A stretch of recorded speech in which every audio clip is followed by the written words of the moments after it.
अहमदाबाद येथे 12 जून 2025 रोजी दुपारी झालेल्या एअर इंडियाच्या विमान भीषण अपघात झालेला होता. विमानात 230 प्रवासी, 2 पायलट, 10 क्रू मेंबर प्रवास करत होते. मात्र अहमदाबाद विमानतळावरून उड्डाण घेताच काही सेकंदात हे विमान नजीकच्या मेडिकल कॉलेजच्या इमारतीवर कोसळलं. तेथील विद्यार्थी, डॉक्टर्स मिळून तब्बल 270 जणांचा दुर्दैवी मृत्यू झाल्याची माहिती समोर आली. या भीषण अपघातात संपूर्ण देश हादरून गेला आहे. हा अपघात एवढा भीषण होता की यात लोकांचे मृतदेह जळून खाक झाले.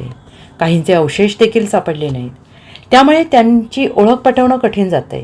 मात्र मृतांच्या नातेवाईकांना मृतदेहाची ओळख पटवून घेण्यासाठी DNA चाचणीची मदत घेण्यात आली. या दरम्यान अपघातग्रस्त विमानात 169 नागरिक, भारतीय, 53 ब्रिटिश नागरिक, 7 पोर्तुगीज नागरिक, 1 कॅनेडियन नागरिक होता. ज्यात ब्रिटिश नागरिकांचे मृतदेह लंडनमध्ये पाठवण्यात आल्यानंतर त्यांच्या कुटुंबियांनी मृतांची पुन्हा DNA टेस्ट करण्यात आली. ज्यात धक्कादायक खुलासा झाला आहे. तब्बल 12 मृतांचे DNA टेस्ट हे मॅच नसून या 12 मृतांच्या कुटुंबियांना दुसऱ्याच व्यक्तीचे मृतदेह देण्यात आल्याची माहिती समोर येते. एवढंच नव्हे तर या अपघातात मृत्युमुखी पडलेल्या लोकांचे मृतदेह अद्याप त्यांच्या कुटुंबियांपर्यंत पोहोचलेले नाहीत. मृतदेह बदलण्यात आल्याचे समोर आल्यानंतर अनेक कुटुंबियांना अंत्यसंस्कार कार्यक्रम रद्द केल्याची माहिती समोर येते.